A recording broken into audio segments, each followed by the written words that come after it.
Salut Chloé, merci d'avoir accepté l'invitation pour parler de ton parcours et de ton travail, que je connais juste de loin. J'ai regardé un petit peu ce que tu avais fait, etc. J'ai vu qu'il y avait finalement des liens qu'on avait avec des personnes. J'ai vu que tu as travaillé pour Disnosk, donc pour Nathan Otano, qu'il y a finalement plein de petits liens qui se font comme ça que je ne savais pas avant qu'on discute. Et j'aimerais bien parler aujourd'hui de comment est-ce que tu as fait pour arriver dans l'industrie de l'animation, comment est-ce que tu as appris tout ça, comment est-ce que tu t'es mis à l'enseigner, etc. Puis on va pouvoir discuter un peu de tout ça, quoi. Est-ce que tu peux peut-être te présenter d'abord en 2 minutes, histoire de dire qui tu es, ce que tu as fait globalement? Ouais, pour présenter rapidement, du coup, je m'appelle Chloé, actuellement j'ai 26 ans et j'ai pas fait d'école d'animation après ma prépa. Et Oui, là, ça fait 5 ans que je travaille dans l'animation. J'ai travaillé 1 an avant ça dans le jeu vidéo. ok. Et du coup, voilà, donc je pense que c'est un petit peu important de parler de ce genre de parcours aussi. Oui, euh, pour tout plein de raisons, pour les gros inconvénients que ça amène, les avantages aussi, et aussi pour montrer qu'il n'y a pas un parcours type pour travailler dans l'animation plus tard. Et c'est ça. j'ai commencé à enseigner cette année en prépa à l'atelier de Sèvres, donc, et voilà. Donc, voilà. Ok, mais c'est vrai que c'est un des trucs qui, au départ, je voulais justement parler de ton parcours global et tout, et après tu m'as dit que tu n'avais pas fait d'école, enfin pas Mm, d'école mm. après la prépa, et c'est un La truc, c'est prépa. vrai, qui est assez rare, en tout cas, dans les gens avec qui j'ai discuté. Il y a souvent Mm. prépa, c'est pas toujours, mais en tout cas une, voire deux écoles d'animation, ensuite Oui, stage, et ensuite on commence à travailler. Donc c'est comment c'est est-ce que ça. tu as fait justement, déjà pourquoi est-ce que tu n'as pas été en école? Parce que je sais que de mon côté, c'était le côté je veux pas faire un crédit étudiant, c'était un truc que je voulais éviter. Je sais pas si c'est Ouais. pareil pour toi ou s'il y a une autre raison. Alors, c'était pas vraiment un choix conscient de ma part, Ouais, parce que j'ai quand même fait une prépa, et une prépa, en fait, t'en fais une pour aller dans une école après. C'est pas du tout quelque chose qui peut te former pour travailler directement. c'est des fondamentaux Euh, souvent, c'est les bases du dessin, des choses comme ça. oui, voilà, en fait, c'est surtout, donc moi, c'était une prépa en cinéma d'animation, donc c'était surtout du dessin dans le but de faire de l'anime après. Donc pas forcément un parcours un peu académique, beaux-arts, art déco, comme on a en général dans les prépas. Là, c'était quand même vraiment spécialisé dessin d'animation. Et donc, en fait, j'ai fait ça parce que je voulais aller dans une école au Luxembourg qui s'appelle le LTAM, Mhm. Lycée technique des arts et métiers. Et je voulais faire ça parce que, en fait, j'avais pas d'argent du tout. Ouais. Et donc, c'était, donc, par exemple, ma prépa, c'est ma grand-mère qui me l'a payée, etc. Et c'était pas du tout envisageable pour mes parents de me payer des études. Et j'avais pas.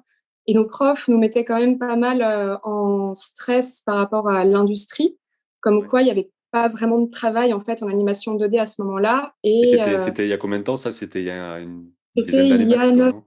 il y a Ouais. 9 ans. Voilà, Ok. donc quasiment 10 ans. Donc c'était ouais, en 2013, un truc comme ça. Et l'année où j'ai eu mon bac. Ce que j'avais un petit peu compris du parcours de mes profs, c'est que ceux qui travaillaient dans l'anime 2D, c'est-à-dire ce que je voulais faire, parce que Ouais. j'avais vraiment une idée très précise de ce que je voulais faire plus tard. Je voulais vraiment faire de l'animation 2D traditionnelle, c'est-à-dire où tu dessines tout à la main. Mhm. J'avais pas vraiment de connaissances dans ce qui existait d'autre, mais j'étais absolument certaine que je voulais faire ça. Et de ce que je voyais, les gens qui arrivaient à faire ça, en fait, ils avaient fait les Gobelins. Et du coup, je m'étais dit que si je veux faire ça, je suis obligée de faire les Gobelins. Mhm. Mais ça me paraissait complètement inatteignable à l'époque comme concours, et j'avais pas le temps de le préparer parce que j'avais pas un niveau de dessin fou quand je suis entrée en prépa. Et je m'étais dit que le BTS dont je parlais, donc au lycée technique des arts et métiers au Luxembourg, c'était quasiment gratuit, c'était 300 € l'année, et habiter à la frontière française, ça revenait à pas cher du tout, du Mhm. tout. Ouais. Donc je m'étais C'est dans dit, le ouais, bon, coin là où je suis. Je ouais, suis voilà. près de Metz, etc. Et les gens vivent Ah là oui, pour oui, travailler au Luxembourg. Tu vois, il y a vraiment ce côté, tu vis là, tu vas au Luxembourg exactement. tous les jours. C'est très comme ça Mm. dans la région. Exactement. Et donc, je m'étais un petit peu renseignée auprès d'élèves de l'école, et donc, ils me parlaient du fait que, en fait, au Luxembourg, ils étaient un peu pétés de thunes. Mhm. Et du coup, ils travaillaient sur énormément de projets super intéressants, beaucoup, beaucoup de longs métrages. Et moi, ça me faisait complètement briller Ouais. les yeux, quoi. J'avais envie de faire ça. Donc, je m'étais dit, bon, comme ça me permet de ne pas m'endetter, donc de ne pas prendre de risques au cas où je ne m'en sortirais pas, parce qu'on ne sait jamais, Mhm. et de quand même faire ce que je voulais. Donc, ce concours, il était en juillet, donc c'était longtemps, enfin, c'était après la fin des cours, bien après la fin des concours. J'avais passé un autre concours que j'avais eu, c'était Georges Méliès, que j'avais eu en première année. Mais aux portes ouvertes, j'étais allée voir un petit peu comment ça se passait, etc. Et j'ai eu un pas très bon feeling avec un prof qui s'était déjà pas très bien comporté pendant mon oral d'admission. Ah ouais, Du coup, j'avais pas envie de m'endetter pour une école comme ça, enfin, où en fait, j'aimais pas un prof, quoi. Je me dis, ouais, si ouais. je m'endette pour une école où un prof me respecte pas, c'est pas possible, en fait. Enfin, j'avais pas du tout envie, surtout que c'était quand même très loin de chez moi, j'en avais pour 1 heure et demie de route et tout, donc je me disais que ça allait impacter mes études, donc Et c'est j'avais c'est pas pour ça que c'est envie. important de voir, parce que justement, si ça se trouve, ce prof n'est plus là, si ça se Il trouve, est plus là. tu vois, il y a des trucs Il comme ça est... qui font que tu sais C'est pas, ça, enfin, c'est pas parce que quelqu'un te dit ce truc-là, c'est trop bien, que ça va être trop bien, absolument. et inversement. Donc, il faut avoir un petit aperçu pas trop longtemps avant d'y aller, parce que ça peut changer un peu du tout au tout selon qui est là. Il y a des règles qui changent dans les écoles. J'ai entendu par exemple que, je crois que c'était à l'ISA, qu'il y a des problèmes avec des cours qui sautent, des trucs comme ça, alors qu'avant, c'était Ouais, peut-être très bien, et enfin, je connais pas oui, trop, mais. Il y a ouais. des trucs comme ça qui Oui, changent d'année en année, quoi. oui, c'est ça exactement. Donc après Méliès, j'avais quand même plusieurs trucs qui me faisaient que j'étais un petit peu réticente. Donc déjà, c'était le fait que ce soit à Orly. Bon, c'était quand même assez cher et surtout, le diplôme n'était pas reconnu par l'État. Mm. Et je me disais, quitte à faire une école, j'aimerais avoir un peu tous les avantages que ce Ouais, que c'est censé coûter pour le prix que ça coûte. Donc j'avais un super bon feeling avec le prof d'anime 2D, Stéphane Sainte-Foy, qui avait l'air génial et dont on m'a dit énormément de bien. Mais j'ai décidé quand même de me focaliser sur le LTAM parce que c'était mon objectif de base. Et au final, j'ai raté le concours. Voilà, j'étais septième sur liste d'attente et du coup, ça m'a un petit peu coupé les ailes à ce moment-là parce que je me disais, mince, mais qu'est-ce que je vais faire? On est en ouais. juillet, j'ai pas de plan pour la rentrée, quoi. Et ça se Et passe du comment le coup, concours, pardon? Parce que c'est une école qu'on n'a jamais alors, vraiment évoquée, donc comment ça se ouais, passe? c'est dommage hein, parce que Enfin, on l'a déjà évoqué vite fait en disant que c'était justement une alternative oui, peu coûteuse et tout, mais je sais pas à quel point c'est sélectif, à quel point c'est en compliqué vrai, d'y rentrer. donc là, mon expérience, c'était il y a 8 ans, hein, donc c'était il y a longtemps. Je sais pas si le concours a changé depuis, c'est Ouais, probable, mais du coup, c'était en juillet. C'était un concours qui se déroulait sur place sur une journée. Et donc, en fait, on avait peut-être 3 ou 4 épreuves de dessin de 1 heure. Donc, ça devait être une toute petite épreuve de model sheet, de storyboard, de dessin d'observation. Je m'en souviens pas du tout en vrai. ok, Donc, je ne peux pas trop dire. Et après, un oral de 30 minutes avec deux professeurs, etc. Et il y avait 15 places. Et on était 47 candidats à mon année. d'accord. Donc Donc, il y a pas c'est tellement de candidats non plus, mais non. il y a pas du tout assez de place pour tout le monde, ça c'est clair. C'est clair. Voilà, c'est ça. Bah oui, il y a voilà, 3 fois moins de places que de Classique. candidats. Mais et puis surtout, comme c'est un concours qui est très tard dans l'année, je pense que c'est un peu le concours de la dernière chance pour beaucoup de Ouais, monde. Donc, donc voilà.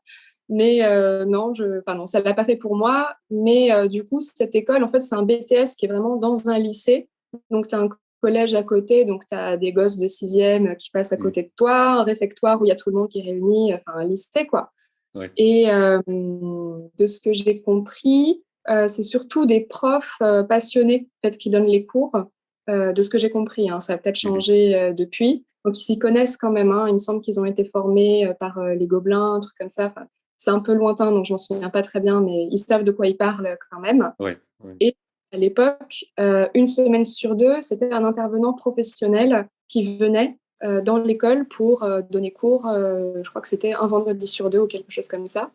Et du coup, en fait, ça permettait de rencontrer quand même plein de professionnels dans un cadre quand même relativement tranquille, avec beaucoup de matériel et tout ça pour pas cher du tout, en fait. ouais. Donc, moi, ça m'intéressait énormément. Et surtout qu'après, le fait d'avoir un diplôme luxembourgeois, ça te permettait de travailler au Luxembourg pour te faire la main, etc. Soit de rester là-bas, soit de revenir en France ou partir ailleurs. Enfin, moi, c'était vraiment ça mon projet. Du coup, non. Ouais. Et du coup, mes parents ont pu me payer ma deuxième année. Donc, j'ai refait une prépa à l'atelier de Sèvres. Donc, à l'époque, c'était pas comme maintenant où il y a qu'une seule classe de prépa. Avant, il y avait deux classes, une qui s'appelait prépa et une qui s'appelait intermédiaire, donc qui n'existe plus. Et en fait, c'est pas exactement le même cursus. Donc, le but est le même, c'est de passer des concours, etc. Mais en fait, ça répartit les gens selon plus ou moins leur niveau. Donc, en Mhm. prépa, c'était plus les gens qui sortaient du lycée, qui étaient vraiment débutants et qui avaient besoin des bases. alors qu'en intermédiaire, ces bases étaient censées être acquises. Donc, il y avait beaucoup de gens qui sortaient du lycée, qui avaient déjà un très bon niveau, qui entraient dans cette classe-là. Mais sinon, c'était principalement des gens qui avaient fait des DMA ou qui avaient fait d'autres écoles, ou des gens qui avaient fait prépa et qui voulaient se laisser une deuxième chance pour passer les concours, en fait. Ouais. Euh, donc, j'ai fait ça. Et cette année-là, je me suis dit, bon, deuxième année, ce serait quand même dommage de pas tenter les Gobelins un peu sérieusement. Et j'ai vraiment commencé à me projeter dans cette école, parce que j'avais passé le concours l'année d'avant, juste pour voir. J'avais Ouais. pas eu tout le niveau pour aller à l'oral. Donc Et ça, là, cette année, c'était encore le côté différentes étapes sur place et tout à l'époque. ouais, Parce que maintenant, ouais, ça ouais, a c'est changé ça, oui. depuis, où c'est plus, Ouais, tu fais un truc en ligne, et ensuite tu as éventuellement l'oral et tout. ouais, Il y a des exactement. différences.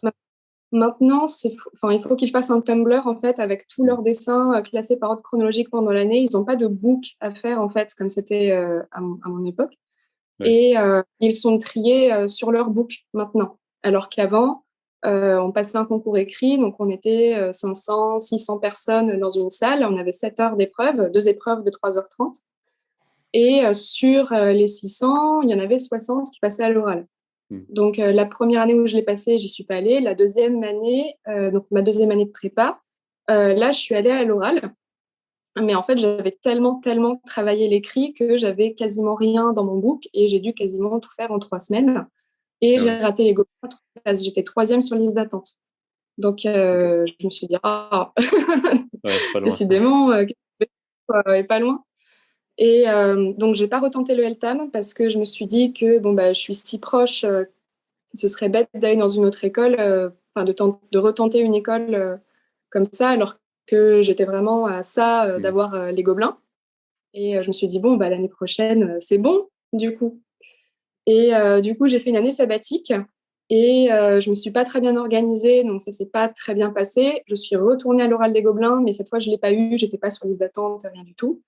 Ok. Et là, oh là là, mais merde, mais j'ai complètement foiré mon parcours, mon parcours étudiant. Qu'est-ce que je vais faire? Et, donc à ce moment-là, je travaillais déjà je travaillais comme cara designer pour un jeu vidéo Ok. à mi-temps.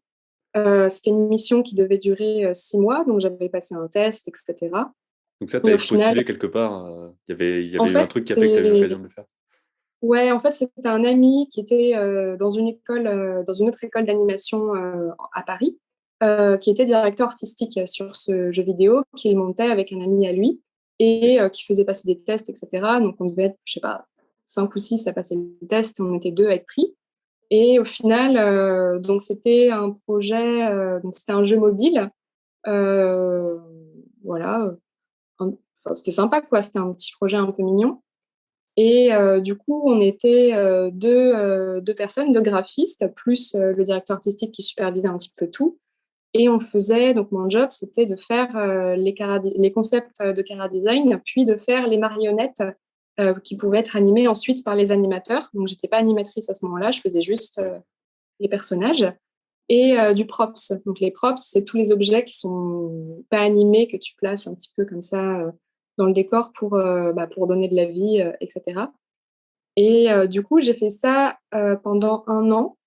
Et au bout d'un an, je me suis dit, bon, c'est pas ce que j'ai envie de faire. Moi, j'ai envie de faire de l'animation. Donc, j'ai démissionné. Ouais. Et là, je me suis mise à faire ma bande démo parce que du coup, comme je passais les Gobelins à chaque fois, en fait, je travaillais jamais l'animation, je travaillais que le dessin parce que je me disais que j'apprendrais l'animation quand je serais au Gobelin. Et Ouais. du coup, voilà, donc ça retarde un petit peu tout ça. Donc là, je me suis dit, bon, allez, tant pis, je m'y mets, etc. Donc, j'avais quand même pas mal de potes qui étaient dans des écoles d'animation, donc à l'ASA, donc l'école de l'atelier de Sèvres, et au Gobelin. Et donc, ils m'envoyaient leurs notes de cours et en fait, je les reproduisais tout simplement pour faire ma bande démo. Ok. Donc tu avais des cours par procuration, on va dire. Donc tu as quand C'est même ça, pu apprendre un petit peu avec ce qui est enseigné là-bas. Donc c'est chouette quand même d'avoir déjà tu étais déjà dans le réseau, si on peut dire. Alors que si tu es oui, vraiment en dehors de tout, que tu n'habites pas du tout dans une ville où il y a des trucs, c'est peut-être encore un exactement. cran au-dessus, même si bon, maintenant il y a y a des ressources en ligne qui permettent d'apprendre des choses, donc ça va beaucoup mieux qu'il y a 10 ans, quoi. Absolument. Donc ça, c'était vraiment mon avantage immense, c'était d'avoir pu faire une prépa déjà et donc de rencontrer plein de monde dans cette prépa qui sont allés un peu partout, qui peuvent t'apprendre plein de trucs, etc. Et aussi d'habiter à Paris. Parce qu'à Paris, on peut rencontrer des gens quand même assez facilement. C'est pas trop compliqué de rester dans le secteur étudiant d'animation, etc. Donc, ça me permettait quand même de ne pas être complètement étrangère au truc, de ne pas être complètement dehors, etc. Alors que, comme tu le dis, si j'avais habité dans n'importe quelle ville en France où il n'y a pas du tout d'animation et que j'avais pas fait de prépa, ça aurait été beaucoup plus compliqué. Mais globalement, apprendre avec des notes comme ça, enfin avec des cours magistraux, au début, j'ai aimé parce que en fait, je faisais plein de trucs, puis ça allait très vite puisque j'avais pas de prof pour me corriger. Mais du coup, je progressais pas forcément parce Ouais, que j'avais pas. c'est un mélange d'autodidacte enfin, c'est comme si tu avais pris des cours en ligne finalement, avec pas de retour. Ouais, s'il n'y a pas de retour, ouais, en fait, c'est ça. Le problème, c'est que j'avais pas de retour. Ou alors, j'avais des retours de potes étudiants qui en sont pratiquement, enfin, non, qui sont quand même dans des écoles, donc qui sont beaucoup plus évolués que moi sur le niveau, mais qui sont pas encore suffisamment pros pour comprendre pourquoi ton animation, elle marche pas. Et du coup, je me voilais un petit peu la face vis-à-vis de ça et je continue à faire mes trucs, etc. Donc, en 6 mois, j'ai dû faire, je sais pas, 2-3 minutes d'animation, un truc comme ça.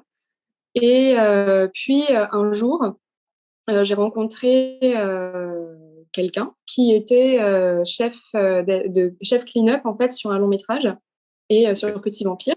Donc, clean-up, c'est Et mise au propre des animations, juste pour préciser. c'est ça, voilà. En fait, tu as les animateurs qui font l'animation, donc c'est un petit peu rough, etc. Donc c'est quand même, on reconnaît les personnages, hein, c'est les bons volumes et tout. Et donc l'animation est déjà faite, le travail créatif est déjà fait, et le cleaner, en fait, on appelle ça aussi assistant animateur.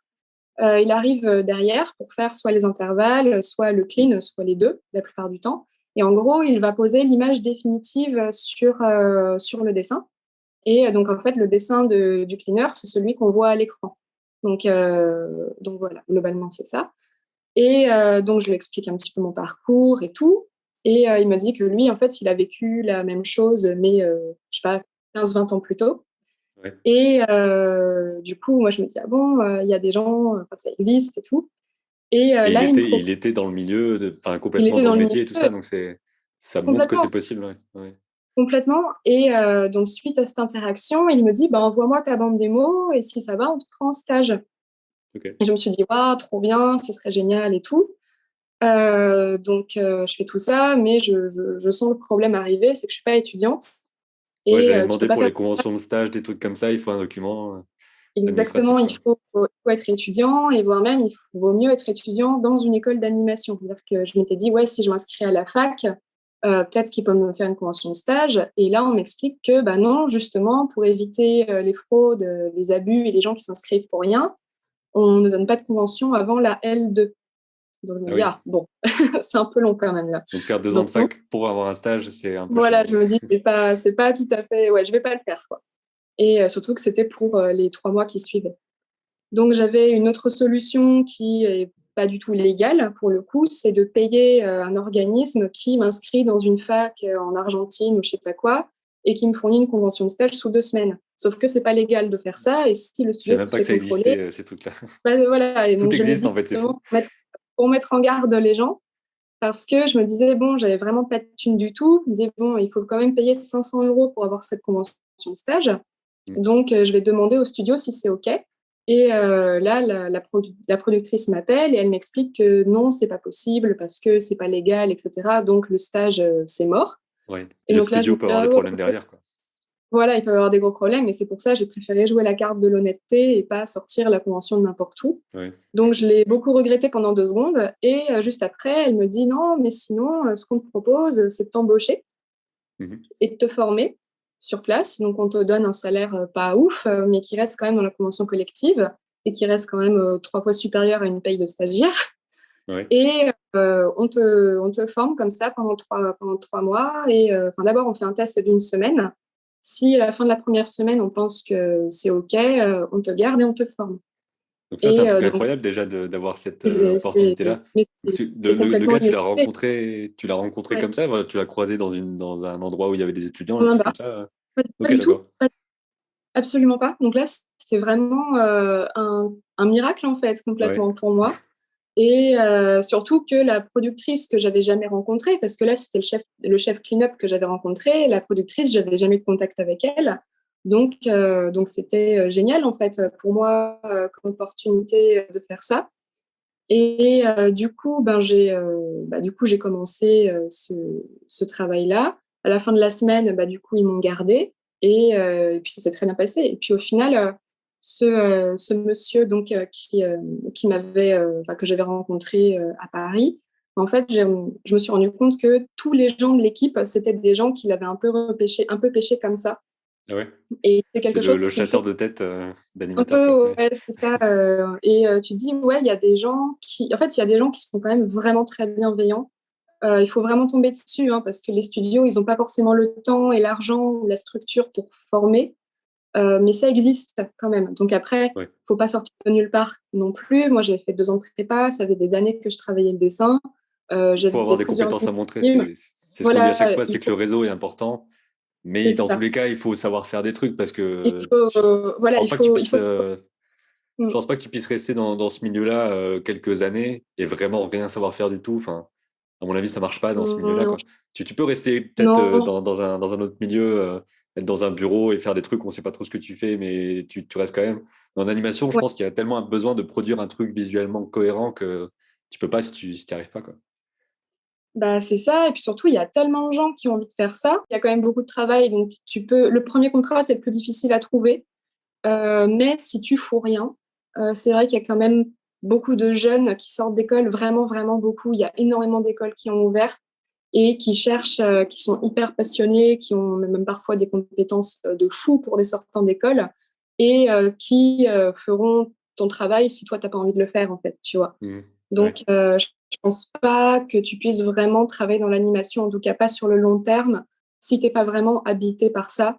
Donc après, ça veut pas dire que il faut dessiner toute la journée, que tu dois faire que ça, Ouais, ouais. qu'il faut faire ça chez toi et tout. Enfin, faut pas être trop élitiste non plus et te rendre malade sur comment ça fonctionne. On peut faire d'autres trucs à côté et tout. Mhm. Mais sur le moment où tu es au studio, il faut montrer que tu aimes ce que tu fais en fait, parce que ça change vraiment la manière dont on va te regarder et même ta propre approche du travail en fait, parce que c'est un travail et ouais, aimer ce que tu fais, c'est quand même super important. Ouais. Et Et, c'est- euh, et et c'est et c'est c'était ça quel qui fait. studio, ça? Juste. Alors, c'est un studio qui n'existe plus. Ok. Malheureusement, c'était Banjo Studio. Donc, c'était le studio qui faisait les productions de Johannes Farr. Donc, il me semble que c'est là qu'a été fait Le Chat du Rabbin, Petit Vampire aussi. Ouais, 2, 3 mois après que je sois arrivée, malheureusement, le studio a dû fermer, donc liquidation, etc. C'était un mercredi, genre, bon, bah, c'est fini, vendredi, vous rentrez tous chez vous, quoi. Ah ouais, Et ok. voilà, donc ça c'est pas, voilà, donc ça a repris un an après et j'ai fait d'autres trucs entre-temps. Et puis au final, le film s'est fait, il est sorti et puis voilà, mais il s'est fait dans un autre studio, c'est fini dans un autre studio. Donc, Mhm. je crois que c'était Media One. Bah, c'est pas, je crois, c'était Media One puisque j'y suis retournée. Ok. Et donc voilà, donc tout ça pour dire que, bah, en fait, ne pas faire d'école, c'était pas un choix conscient à l'époque. C'était vraiment juste une conséquence de choix que j'ai fait. Donc, de pas Ouais. vouloir aller à Méliès, de pas retenter le LTAM, etc. Et de me focaliser sur un concours qui voulait pas de moi, en fait. Bah, de Et toute façon, je donc, au pense que final, personne ne veut pas faire d'école. Enfin, si j'avais eu l'occasion oui, et que ça avait été. Enfin, après, je savais déjà avant que je voulais pas forcément être complètement animation. Je voulais faire des trucs un ouais, peu plus globaux sur l'image, le dessin. Et puis finalement, je développe un logiciel où je peux faire aussi de l'animation. Donc il y a des trucs un peu inattendus qui arrivent. Calpeg, ouais. Ouais, c'est ça. Mm. Mais il y a un peu ce truc de tu sais pas trop où tu. Enfin, si tu sais pas trop où aller, une école, c'est quand même un truc super pour avoir un cadre, d'autres gens, et justement avoir Absolument. le côté relation. Ce que j'ai eu un petit Mm. peu dans le côté école Beaux-Arts, mais c'était pas vraiment des gens qui étaient pour être dans l'anime en général. Donc après, les vidéos ont aidé à faire des Mm. trucs et tout ça. Mais Ouais. c'est un chemin qui est vachement intéressant. Enfin, même sans forcément être une école méga prestigieuse, comme on disait, les Gobelins, c'est oh là là, les Gobelins et tout. Même si selon les années, il y a aussi des hauts et des bas par rapport à comment ça se passe là-bas. Mmh. Mais il y a plein d'autres écoles qui existent, comme tu le disais. Là, quand j'étais à Annecy, j'ai entendu parler d'écoles qui sont dans différentes régions. Il y a toutes les régions qui essaient de pousser un peu le truc pour qu'il y ait justement chez eux Mmh. aussi des studios qui se montent, des machins. Donc, il y a vraiment partout en Ouais. France, enfin, il y a vraiment beaucoup, beaucoup de choses à essayer, quoi. Oui. Et justement, donc je rebondis sur le fait que maintenant j'enseigne dans la prépa où j'étais. Ça permet aussi un petit peu de mettre à plat le fait de qu'est-ce que ça m'a apporté de ne pas faire d'école. Donc déjà, j'ai énormément de chance de ne pas avoir d'emprunt étudiant à rembourser, ce genre de choses, mais ça a aussi des inconvénients, dans le sens où moi, j'avais envie de faire un truc dans ma vie, c'était de partir travailler au Japon.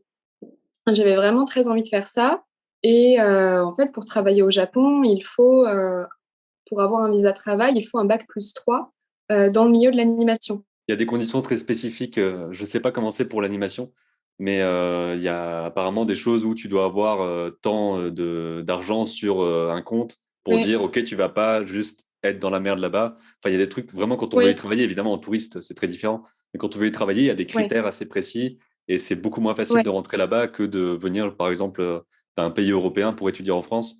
C'est beaucoup plus malléable, quoi. Alors qu'au Japon, c'est oui, comme ça. oui, oui, au Japon, ouais, ouais, par exemple. Donc, je crois que le fait d'avoir de l'argent sur son compte, c'est surtout quand tu es étudiant, que tu veux un visa étudiant. Je ne Ah, sais pas d'accord. si c'est le cas pour le travail, parce que pour avoir un visa travail, il faut déjà avoir un travail là-bas, donc il faut être embauché et tout, Ouais. ou en tout cas avoir une promesse d'embauche. Donc, je ne sais pas si c'est nécessaire. Sinon, il existe un truc qui s'appelle le permis vacances-travail, qu'on peut avoir quand on a la nationalité française avant 30 ans, qui te permet de passer un an au Japon et de travailler là-bas sans limite en fait. Ouais. Et ce que ne te permet pas un visa touriste ou un visa étudiant dans certaines mesures. Et du coup, ben, en fait, je pensais faire ça, mais bon, le Covid a un peu changé mes plans, Mm. donc c'est pas pour demain. Maintenant que j'enseigne, il faut un peu expliquer tout ça aux étudiants parce que quand tu arrives en prépa, que tu te présentes et que tu dis, bon, bah, moi, je suis votre prof de chara design parce que du coup, c'est le chara design que j'enseigne. J'ai pas fait d'école et je suis là pour vous encourager à aller dans une école, tu vois. Genre, parce que Mhm. le but de la prépa, c'est de les former pour qu'ils passent des concours, etc. Et du coup, il y en a qui comprennent pas forcément. Donc, globalement, ils sont très rassurés de savoir ça. Mais ce qui m'angoisse un petit peu, c'est qu'il y en a beaucoup qui s'identifient beaucoup au fait de ne pas faire d'école et qui pensent que c'est accessible à tout le monde, alors que moi, j'ai vraiment, vraiment eu énormément de chance Ouais. et que j'ai quelques potes qui ont essayé de faire sans école et on n'est vraiment pas beaucoup à s'en être sortis et la plupart du temps, ça prend beaucoup de temps. Donc moi, j'ai eu la chance de pouvoir travailler quasiment même pas 2 ans après ma prépa, donc enfin, dans l'animation, j'entends. Mhm. Mais il y en a pour qui ça prend 4, 5, 6, 7 ans, voire pour qui ça n'arrive pas, en fait. Ouais. Parce que, bah, à un moment, bah, tu fais un autre travail parce que bah, il faut payer le loyer, parce que tu vieillis, donc tu as envie de faire des choses, etc. Tu n'as pas envie de passer des concours tous les ans, etc. Donc, il y en a beaucoup qui abandonnent, en fait, en ne faisant pas d'école. Et il y a des limites aussi Et au niveau des âges, je ne les connais pas, mais certaines écoles au-dessus pour de, je les sais pas, écoles et 30 tout, ans, c'est terminé, des trucs comme ça, quoi. bah, je pense que c'est même bien avant ça parce que, enfin, ça dépend des écoles. Parce que quand, enfin, je ne sais pas exactement à quoi c'est dû, mais du coup, en gros, c'est compliqué d'entrer dans une école quand on a plus de 25 ou 26 ans Mm. pour des raisons de sécurité sociale, je crois, parce que tu passes à un autre statut apparemment quand tu as cet âge-là. Et enfin, tu n'es plus considéré comme un jeune Ouais. par les sociétés. Et du coup, il y a des écoles qui permettent d'entrer jusqu'à n'importe quel âge dans certains cursus, etc.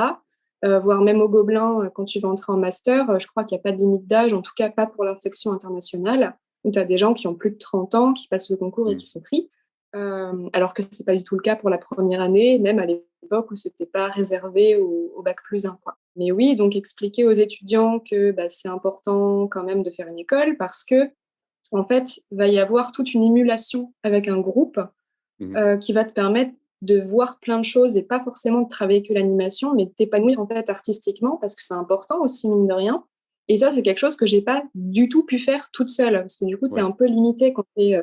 Enfin, même si tu as des potes et tout, tes potes, ils font ça à l'école. Ils font pas ça quand ils sont avec toi. Donc, ouais, t'es un peu tout seul pour travailler. Donc, ça, c'est quand même difficile. Et à mon époque, il n'y avait pas forcément des communautés, genre, comme il peut y en avoir maintenant sur Discord, etc. je dis à mon époque, c'était il n'y a pas si Mm. longtemps que ça, mais Ouais, bon, mais c'était Discord, c'est pas. Enfin, l'élan de plus Discord, il est pas si rapidement. vieux, quoi. Donc, ouais, je Oui, comprends voilà. aussi, hein. Quand on dit à mon Voilà. époque, je pense que ça donne un coup à chaque fois, mais oui, c'est vrai. Ouais, c'est ça, mais voilà. Mais ouais, c'était pas, il y avait pas vraiment de structure pour ça, de trucs pour t'aider en fait. Ouais, c'était vraiment Ouais. tout seul, tout seul. Et alors que là, bon, il y aura des gens, donc ils peuvent aller plus vite, etc. Ils peuvent faire des stages, et ça, les Mhm. stages, c'est limite plus important que l'école en fait. Enfin, c'est plus important que l'école, je pense, pour t'insérer professionnellement, pour découvrir des métiers et découvrir comment on les fait vraiment. Parce que quand tu es en école et qu'on te donne une semaine pour faire un cycle de marche, par exemple, bah, quand Mhm. tu seras en prod, faudra que tu le fasses en une demi-journée, ton cycle de marche. Donc, Ouais. tu apprends à être efficace, en fait, quand tu travailles en studio et on t'apprend des petits tips pour aller plus vite ou pour, bah, juste pour comprendre comment fonctionnent certaines choses, en fait, tout simplement. Et du coup, je pense que c'est vraiment indispensable de faire des stages. Et pour en faire, tu es obligé de passer par l'école. Et aussi, donc, pour le diplôme, si jamais tu as envie de travailler à l'étranger plus tard, parce que ça peut être un vrai frein si tu as envie de faire quelque chose. Ouais. Ouais. Bah, c'est vrai que j'ai tendance à dire que dans ce domaine-là, il n'y a pas tellement besoin absolument du côté diplôme, parce que c'est plus la démo qui va prouver des choses. Mais Mm. ça dépend effectivement des fois, enfin, surtout pour le côté partir à l'étranger où il y en a qui vont pas te laisser Oui, rentrer si tu n'as pas tel ou tel truc. Mais pour travailler exact. depuis la France dans des studios, tu peux te faire Ah oui, recruter, non, peu importe, ça, il n'y a pas de problème, ça, quoi. aucun problème. Non, effectivement, là, il n'y a pas besoin de diplôme, rien du tout, rien du tout. Mais souvent, surtout quand tu parles à des jeunes qui ont 18 ans, eux, ils pensent, enfin, ils espèrent qu'ils vont faire leur carrière aux États-Unis, au Japon, au Canada, etc. Et tu dis, bah ouais, bah pour tout ça, il faut que tu aies un diplôme, quoi. Mm. Et ils disent, ah, mais non, et moi je connais quelqu'un qui s'est fait embaucher comme ça. Enfin, c'est pas, en gros, c'est pas enfin, le studio s'en fiche de ton diplôme. Oui, c'est vrai, le studio s'en fiche de ton diplôme, mais c'est pas le studio le problème quand tu vas à Ouais, c'est les l'étranger. C'est pays. le ministère Ouais. de l'immigration, exactement, c'est le ministère de l'Intérieur, c'est service d'immigration, tout ça, où il va falloir avoir un visa. Et pour avoir un visa, bah, eux, ils s'en foutent complètement de ta bande démo, hein. Ils veulent, Mm. ils veulent le Ah, t'animes diplôme. bien, on va te laisser rentrer, effectivement. Ouais. C'est ça, exactement. Et du coup, ouais, il faut expliquer ça. Et souvent, ça les emmerde un petit peu, quoi. Parce que Ouais. tu en as qui. Enfin, j'avais un cas en particulier d'un étudiant qui, lui, est phobique scolaire. Donc, il ne peut pas aller à l'école, tout simplement. Donc, au lycée, ça ne s'est pas bien passé pour lui. La prépa, pareil, il se rend compte assez rapidement qu'il n'y arrive pas. Mais lui, il veut travailler au Japon. Et du coup, c'était assez compliqué de garder cet étudiant sur les rails parce que j'ai pas envie que son rêve se brise juste pour une Ouais. question de visa, quoi. Mais oui, il faut trouver des solutions et le système est fait comme ça. Donc voilà. Est-ce qu'il y a eu un truc en particulier qui a été fait? Je sais pas si tu peux en parler ou quoi, juste de comment en fait il a pu s'en sortir ou... Bah, en fait, à ce moment-là, ce qu'il faut faire, c'est s'adapter à l'étudiant directement parce que tu vas pas le changer. Tu peux pas enfin, je suis pas Mm. psychologue ni psychiatre. Sa phobie scolaire, je peux pas la soigner. Et bon, bah, c'est comme ça, hein. Ça faisait des années que je gérais le truc. Du coup, bah, en fait, il faut surtout diriger l'étudiant vers des exercices qui peuvent l'aider, donc en termes de dessin directement. Donc, je lui avais donné des exercices d'animation à faire pour qu'il puisse bah, directement commencer à apprendre l'animation et surtout le diriger vers des gens avec qui il pourrait apprendre l'animation en dehors d'un cadre scolaire parce que c'était pas du tout un problème pour lui d'avoir un rapport avec un prof, etc. Le problème, c'était vraiment l'école en elle-même. C'est la Aller dans une... structure, 30 élèves dans une classe, tout ça. Ouais. Exactement. Exactement, voilà. Et même, je pense que s'il y avait 5 ou 10 élèves, peut-être que ce serait mieux, mais bon, ça n'existe pas, ce genre de Mm. truc. Donc voilà. Et voilà. Donc après, il a quand même une idée très, très précise de ce qu'il veut faire. Donc, il s'est mis en contact avec la Fluent Connection. Je ne sais pas si tu vois ce Mm. que c'est. Ouais, c'est C'est les Français du Japon qui aident les gens aussi à s'intégrer là-bas, enfin en tout cas dans la partie studio et tout. exactement. Et il y en a notamment un là-dedans qui s'appelle Thomas Romain. Je crois que c'est un des fondateurs de la Fluent Ouais. Connection, qui a fondé un studio, etc. Il y en a un autre qui s'appelle Eddie Meong et tout, enfin bref, plein de gens qui mettent en fait en relation des Français avec bah, des studios au Japon pour permettre aux gens d'émigrer là-bas et de travailler là-bas. Et du coup, il les a contactés, il leur a montré son travail. Du coup, il sait exactement ce qu'il doit faire et comment il va faire pour aller au Japon, en tout cas pour faire des stages ou un permis vacances-travail, etc. Par contre, il faudra qu'il trouve une solution pour son diplôme, parce qu'il faudra absolument qu'il ait un diplôme pour rester là-bas. Là, le Japon, les studios pourront rien faire pour lui, même s'il a travaillé là-bas pendant 1 an sans diplôme. Donc, je lui ai suggéré, donc ça, il verra en temps voulu, mais d'entrer dans une école directement en 3e année, donc en dernière année de bachelor, pour passer 1 an dans une école, avoir son diplôme à la fin. Donc après, c'est sous réserve de place parce que il faut réussir à y entrer quand même dans ces écoles-là. Mais ça lui permettrait de diminuer un petit peu la souffrance, on va dire, et de quand même avoir un bac+3 et de faire ce qu'il a envie. Mais ouais, globalement, c'est quand même pas le parcours que je soutiens en fait auprès de mes étudiants, parce que après toutes ces années donc à travailler dans l'animation, etc., à voir d'autres gens, en fait, je me rends compte quand même que j'ai beaucoup de lacunes par rapport aux gens que j'ai dans mon entourage qui ont fait des écoles, même des écoles pas très réputées. Ok. C'était des lacunes de méthodologie, des choses comme ça? Non, pas de méthodologie, parce que la méthodologie, on l'apprend en studio, on l'apprend pas à l'école, pour le coup. L'école, c'est vraiment juste un aperçu pour tout. C'est vraiment en studio qu'on apprend, je pense. Même pour les gens qui ont fait des écoles, ils apprennent beaucoup plus quand ils sont en studio. Je pense que c'est quand même très important d'aller là-bas, mais en fait, ce que je disais tout à l'heure, c'est plus en termes de développement artistique, le fait de voir plusieurs choses et de vraiment s'être un peu épanoui, de savoir un peu ce qu'on aime. Parce que quand on fait pas d'école, c'est pas. On peut en avoir une idée, mais comme on ne l'a pas fait, comme on n'a pas travaillé en groupe, on se connaît pas en fait autant que les gens qui ont fait des écoles, je pense.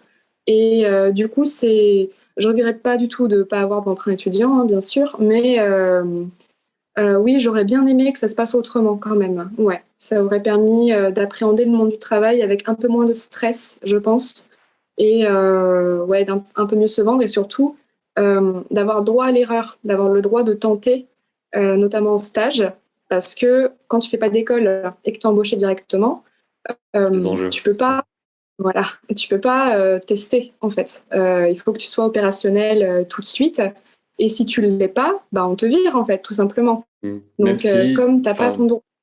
de ce que j'ai compris, juste pour nuancer un peu le truc, parce que ça fait peut-être flipper, c'est vrai qu'il Oui, il faut être compétent et tout, mais de ce oui, que j'ai compris de l'expérience des gens, il y a quand même une sorte de petite marge. On va pas te demander un truc autant que quelqu'un qui a 5 ans d'expérience. non, Il y a non, quand même bien le sûr. côté tu es Non, débutant, tu es junior, mais il faut quand même oui. travailler, quoi. Ouais. Oui, oui, c'est ça, dans le sens où de toute façon, tu vas passer un test au même titre que les autres, et si t'es pris au même titre que les autres, peu importe ton diplôme, etc. Ça, pour le coup, ça ne joue jamais sur les embauches. Le fait d'avoir fait pas d'école, d'avoir fait les Gobelins, etc. Ça, pour le coup, on est vraiment tous sur un pied d'égalité au niveau de l'embauche quand il y a des tests. Mais c'est pas parce que tu as passé ton test que tu es embauché que c'est bon et que tu seras là jusqu'à la fin de la prod. Ça peut arriver en fait que tu n'arrives pas à t'adapter au style, parce que quand tu passes le test, ils savent très bien que ce que tu fais là, c'est pas ce que tu vas faire en studio, parce que tu découvres tout juste le truc et tout.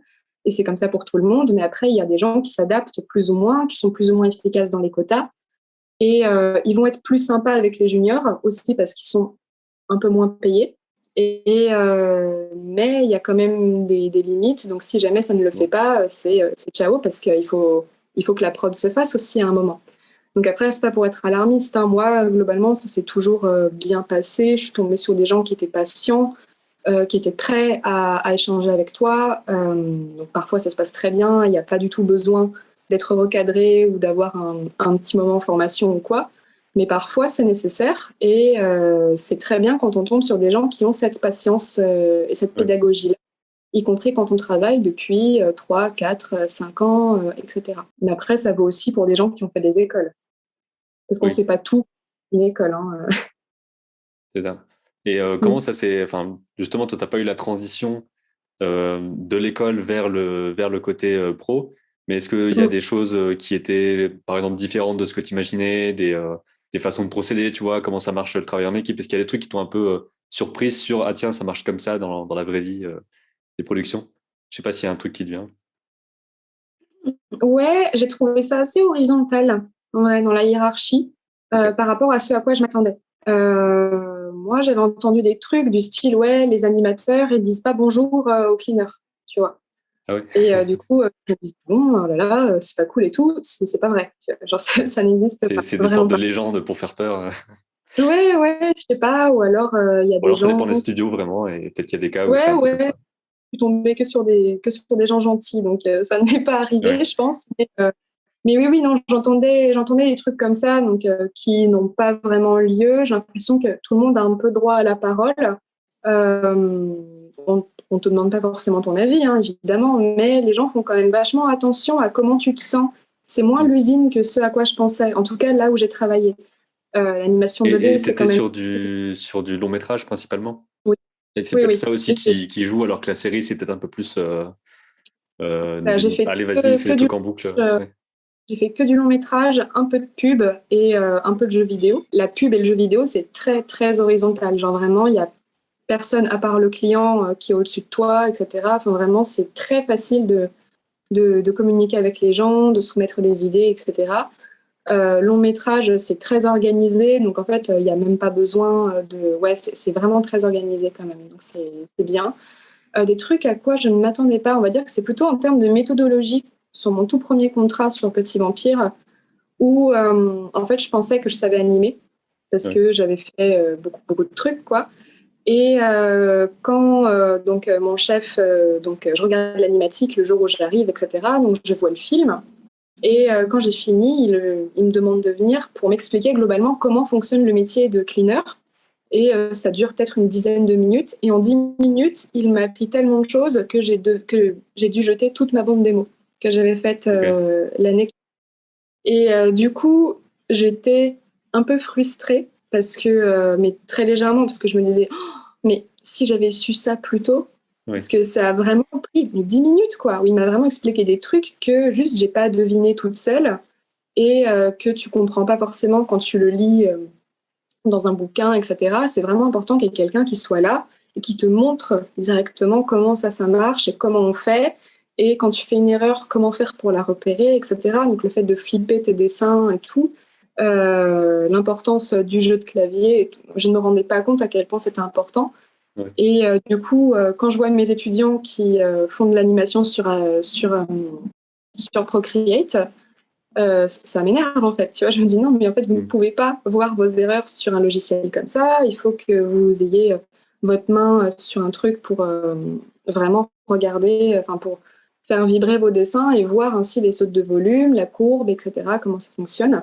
Et Ouais. non, ils Ouais. sont complètement imperméables à ça parce qu'ils sont en prépa aussi, ils débutent et bon, pas très grave. Mais c'est vrai que c'est quelque chose que moi, je n'avais pas compris à l'époque où je faisais de l'animation et enfin, où j'apprenais l'animation toute seule. Et c'est un détail, hein, c'est très bête même dit comme ça parce que ça paraît complètement évident quand on le sait, mais quand on le sait pas, on perd beaucoup beaucoup de temps quand même. Et c'était ça Ouais. principalement que je reprochais au fait d'apprendre toute seule, vraiment toute seule.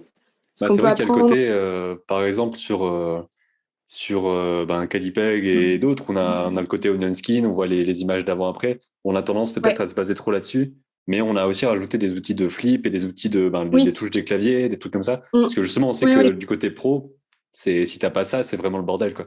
Donc, Ouais, c'est ça, c'est les trucs exactement. aussi qui permettent de savoir comment ça marche. Et même quand je vois des gens qui animent, finalement, enfin, qu'ils soient, comment dire, animateurs plus vétérans ou pas, il y a ce côté flip tout le temps. La plupart du temps, dans ce que je Oui. vois, dans les démos, les trucs comme ça, il n'y a pas vraiment, Mm, enfin, c'est juste pour le clean éventuellement. J'imagine que tu peux utiliser l'image d'avant, d'après, les déplacer et trucs comme ça.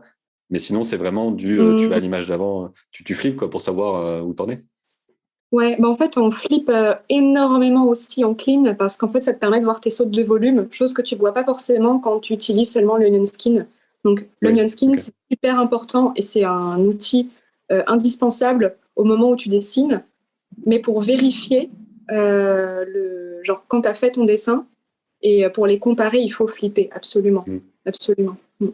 Et c'est pour ça que le métier de cleaner, enfin, je sais pas comment on appellerait ça en français, mais c'est un truc qui peut être un peu, je sais pas, négligé, on va dire. C'est dont on a parlé un petit peu J'ai fait deux vidéos avec Mathilde Latière, une sur la partie intervalle et une sur la partie mise en couleur. Oui. Et justement, elle expliquait toutes les subtilités du truc, en fait. Que c'est vraiment, enfin, en gros, si tu n'as pas un bon travail là, l'animation qui est bien faite avant, elle est foutue. Et souvent, ça peut Absolument. gâcher aussi des choses. Il y a des animations qui sont mal faites juste parce que Ouais, la partie clean a été faite à l'arrache ou des trucs comme ça. Donc, il y a aussi des métiers c'est comme ça. ça qu'on ne connaît pas trop et qui Mm. sont vachement importants à connaître. Et c'est aussi peut-être ce que tu peux avoir en aperçu, comme tu disais à l'école, de te dire après, Mm. toi, mettre les choses au propre, et ben ça, j'aime bien, tu vois, des trucs que tu t'y attends pas. Oui. J'adore le storyboard alors que tu savais pas. Enfin, Mm. tu peux trouver des trucs alors qu'avant, si tu es tout seul, tu es un peu animation. Moi, je vais animer des Oui, personnages et tout, et tu cherches pas trop à comprendre le reste finalement. exactement. Pour encourager les gens qui veulent apprendre tout seul et qui veulent absolument ne pas faire d'école après. Le métier de cleaner, donc on appelle ça dessinateur cleaner ou assistant animateur, ça dépend vraiment du métier, enfin du métier, du studio où on est, Mm. mais le métier est exactement le même.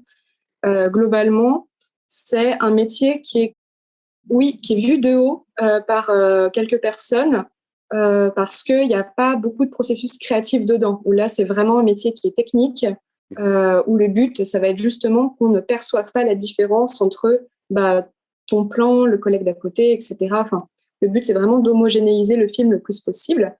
Et malheureusement, il est considéré comme étant quelque chose de très accessible, alors que c'est pas forcément le cas. Il y a vraiment une méthodologie à connaître pour être un bon assistant et tout. Et du coup, c'est un métier qui est très facilement donné à des stagiaires dans beaucoup de prod qui ne savent pas forcément faire le travail, mais ils sont stagiaires, donc c'est Mm. normal. Alors que, ben, en fait, c'est l'image finale du film et un mauvais clean, comme tu le disais tout à l'heure, ça peut complètement flinguer une belle animation.